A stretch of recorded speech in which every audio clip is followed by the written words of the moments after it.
Bem-vindo ao nosso Boa Tarde, cidadão, Dr. José Diniz, nesta Sexta da Saúde. Boa tarde, Robson. Boa tarde, colegas de casa. Prazer tê-lo conosco. E eu inicio a nossa entrevista conversando sobre labirintite. O que é labirintite?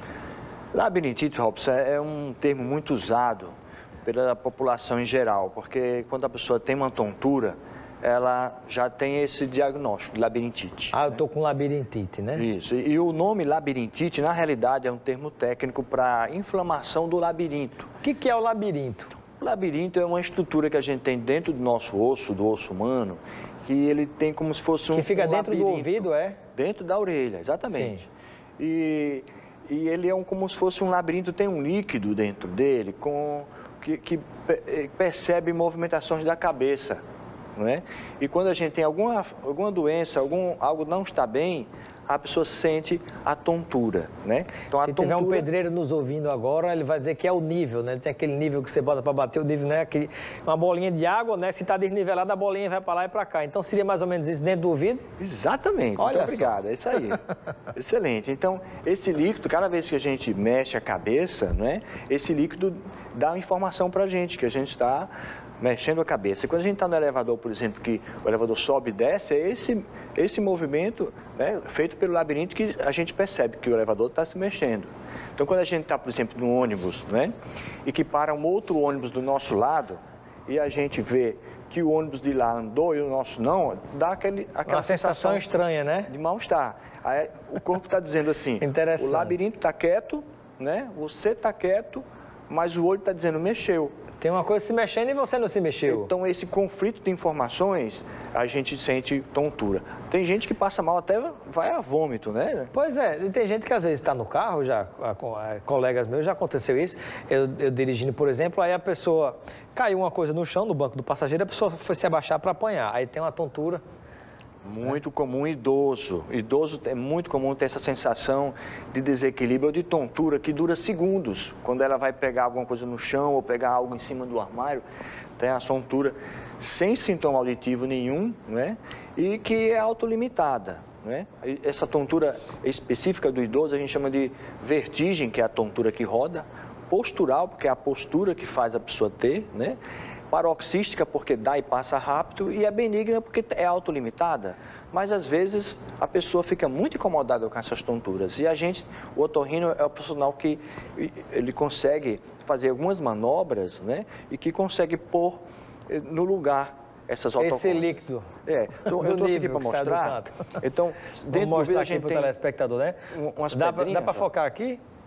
Essas pedrinhas? Tem umas pedrinhas, cada vez que a pessoa vai mostrar. Se mexe, então ela tem... Pronto, está aparecendo na tela agora. Deixa eu chacoalhar a bolinha aqui. Aí como é que é a história, João Grandão? Aí quando a pessoa mexe a cabeça em algum lugar, essas pedrinhas se mexem e a pessoa percebe como se fosse uma tontura, né? Que dura minhas unhas descascadas aparecendo aí na televisão, mas é assim mesmo. Quem é estressado fica assim. Mas e o que é esse negocinho azul aí dentro desse... Isso aqui é uma orelha, né? Isso aí é dentro da orelha? Dentro da orelha. Essa parte azul é a membrana, né, que protege as células que percebem o movimento do líquido. Igual você falou daquele equipamento do pedreiro. É igual o nível, né? O pedreiro quando está medindo, batendo o nível, né? Isso, então... E aí, na hora que você de repente, baixa a cabeça ou levanta, ou tem uma chacoalhada grande, ou leva um murro, né? E de repente mistura a aguinha, né? Mostra aí a produção, né? Aí acontece mais ou menos isso daqui, né? Esculhamba tudo dentro. Exato, e dura alguns segundos. Né? Alguns segundos. Então, por isso que a tontura passageira também, né? Dura segundos. Agora eu lhe pergunto, aproveitando essa imagem, nosso assunto é labirintite, mas eu sei que muita gente fala, tem profissional que fala, que é perigoso utilizar cotonete.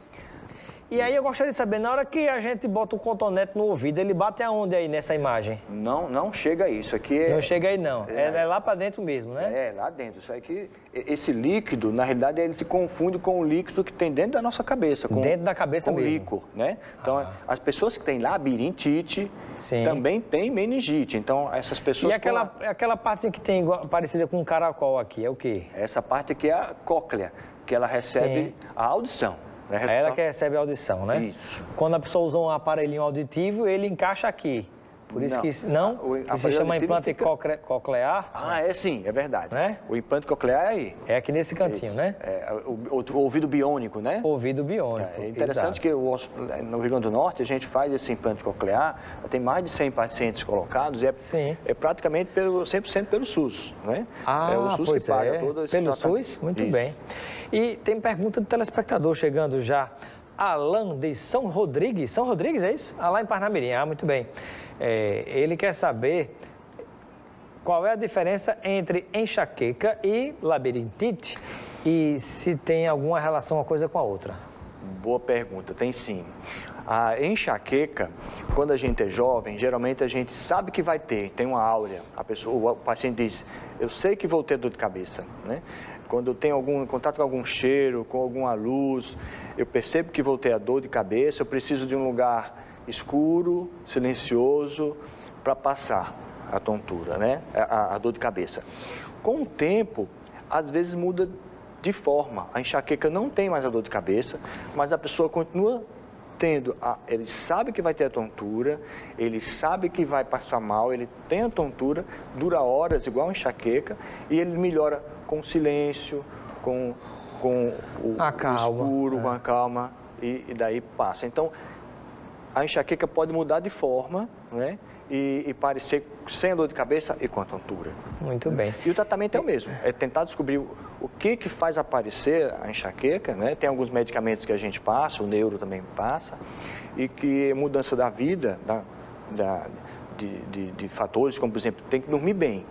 Se ele dormir mal, vai ter mais enxaqueca. Mesma coisa, dormiu mal, vai ter tontura. Situações de muito estresse também podem prejudicar. Com certeza, o estresse é muito importante. Hoje em dia, quem não tem estresse, né? A vida não está fácil para ninguém, né? Então, o estresse faz parte. Então, aumentou muito esses problemas de tontura por causa do estresse. Né? Perfeito. E eu lhe pergunto, temos a pergunta aqui da Carla, que está nos acompanhando em Ponta Negra. Ela gostaria de saber o que é que causa a labirintite. Boa pergunta, Carla. Na realidade, esse é um grande problema médico. Para poder ficar bom da tontura, tem que achar a causa. A gente trata a causa e fica bom da tontura. Assim como dor de cabeça. A gente tem que achar a causa da dor de cabeça para poder ficar bom da dor de cabeça, né? A causa depende muito da idade. Então, geralmente, mulheres, jovens, o problema é hormonal, né? Ou erro alimentar, né? Idosos, geralmente a causa é essas pedrinhas que eu mostrei fora do lugar, né? Então, depende da idade, a pessoa tem as causas mais prevalentes, né? Então, pela idade da paciente, a gente já vai sabendo que exames pedir. Porque se você for pedir todas as possibilidades para uma pessoa tonta, a pessoa não sai mais do hospital fazendo exame, e fica confuso, aquele monte de exame, paciente confuso, médico confuso, né? Então, a gente tem um grupo lá no hospital universitário que são só para esses casos confusos. Às vezes a pessoa tem plano de saúde, tem acesso a vários exames, mas ele não conseguiu ainda identificar, bom, né? Então, no hospital a gente junta um otorrino, um neuro, um psiquiatra, num dia só. Uma junta médica. Para poder resolver esses casos. Perfeito. Difíceis. Mais participação do telespectador, né? Temos a pergunta do João Carlos, está nos acompanhando em Lagoa Nova. Ele gostaria de saber, né? A situação dele é a seguinte, ele relata o quê? Quando ele agacha, que sobe, ele precisa segurar-se na parede, porque senão ele cai. Ele quer saber se isso pode ser labirintite ou se é uma tontura normal. Isso, boa pergunta, João. Esse sintoma, ele lembra muito uma vertigem postural, não é uma labirintite, é uma labirintopatia. A causa das posturais geralmente tem a ver com a circulação, né? Dependendo da idade dele... Nós temos muito sangue nas pernas, na hora que você abaixa, você pressiona, né? Isso, então, e também ficar em pé muito rápido. A pessoa que está com doença labiríntica, ela precisa, quando levantar, primeiro na cama, ela primeiro senta, espera um pouco, põe o pé no chão, depois que levanta, e aí ela vai caminhar. Se ela for rápido, ela vai ter desequilíbrio e cair. Nesses casos do Carlos, é interessante investigar se não tem anemia, outra causa que também dá esse sintoma semelhante. Ele disse que é ciclista, movimenta muito as pernas e às vezes fica um bom tempo parado. E nessa parte que ele fica um bom tempo parado, acaba, de repente, se agacha, aí se levanta. Ele tem que... Então, mais uma vez, fala a favor de ser algo de circulação, né? Que não quer dizer que seja uma doença, pode ser só um estado, né? Tá certo? Muito bem. Pergunta agora da Tatiana lá do Tirol. Ela está perguntando quais são os alimentos que devem ser evitados para as pessoas que têm labirintite. Isso, a dieta é muito importante. Às vezes a causa da tontura é falta de alimentação. Às vezes lá na faculdade, às vezes os alunos estão até 1 da tarde, a gente pergunta o que aconteceu, que está tonto? E aí a gente descobre que não tomou café da manhã, e já são meio-dia, e a gente descobre, que hora você comeu? Ontem, às 8 da noite. Então tem que aguente mais de 12 horas. Aí não tem nem super-herói. De fome, né? Então precisa comer. Mesmo quem acorda sem vontade de comer, precisa comer para poder não ter tontura. Aí já é falta de energia, de glicose, né? Sempre tem a pressa de bater o ponto, chegar cedo, precisa comer, né? Levar um lanchinho. E o Miguel pergunta se o café pode acirrar a situação de labirintite. Todos os estimulantes, tudo que acorda, né, faz você ficar um pouco tonto. Então, além do café? Além do café, tudo que acorda, que a gente diz, lembrando assim, chá preto, né, chocolate, o guaraná, principalmente aquele em pó da Amazônia, que a gente toma para acordar, tudo, esses energéticos, que não pode falar o nome, né, que o pessoal toma com bebida alcoólica. E voltando à nossa entrevista com o Dr. José Diniz Júnior, médico otorrino, eu gostaria de saber, na hora que a pessoa tem um zumbido no ouvido, isso pode ser labirintite? Pode. Tem uma labirintite que é muito comum em jovens, que ela dá o zumbido no ouvido, o ouvido tapa, né? E em seguida tem uma tontura de rodar. Essa tríade a gente chama de doença de Meniere, em nome da pessoa que divulgou o primeiro caso, né? Então, ela é muito comum em jovens, né? E faz parte... E se a pessoa apenas sente o zumbido constantemente, sobretudo em momentos que está com muito estresse, mas não tem essa sensação de que está tapado, de que fica, de certo modo, surdo temporariamente e também não tem tontura? O zumbido, se você perguntar na rua quem está passando, se já ouviu alguma vez algum barulho no ouvido, 98% da população já ouviu algum zumbido. Então não precisa se preocupar. Quando é que a gente deve se preocupar quando tem barulho no ouvido? Quando ele é de um lado só e que dura mais de 5 minutos. Ou ele é do tipo que pulsa, né? Tem ritmo. Esse você tem que se preocupar. E se ele for contínuo, não pulsa e está nos 2 ouvidos? E se passa de 5 minutos, aí ele tem que procurar um otorrino. E no estado nós somos mais de 60, né? Temos uma associação que chama Sociedade... Mas nesse caso pode ser o quê? Já não mais uma labirintite ou alguma outra coisa? Pode sinalizar? Pode ser algo simples, como uma rolha de cera, por uso de haste com algodão, até doenças mais sérias. Não é? Sérias de que tipo? Pode ser doenças no nervo do ouvido, né? Pode ser um tumor, chama neurinoma, que é um tumor do 8º par, né?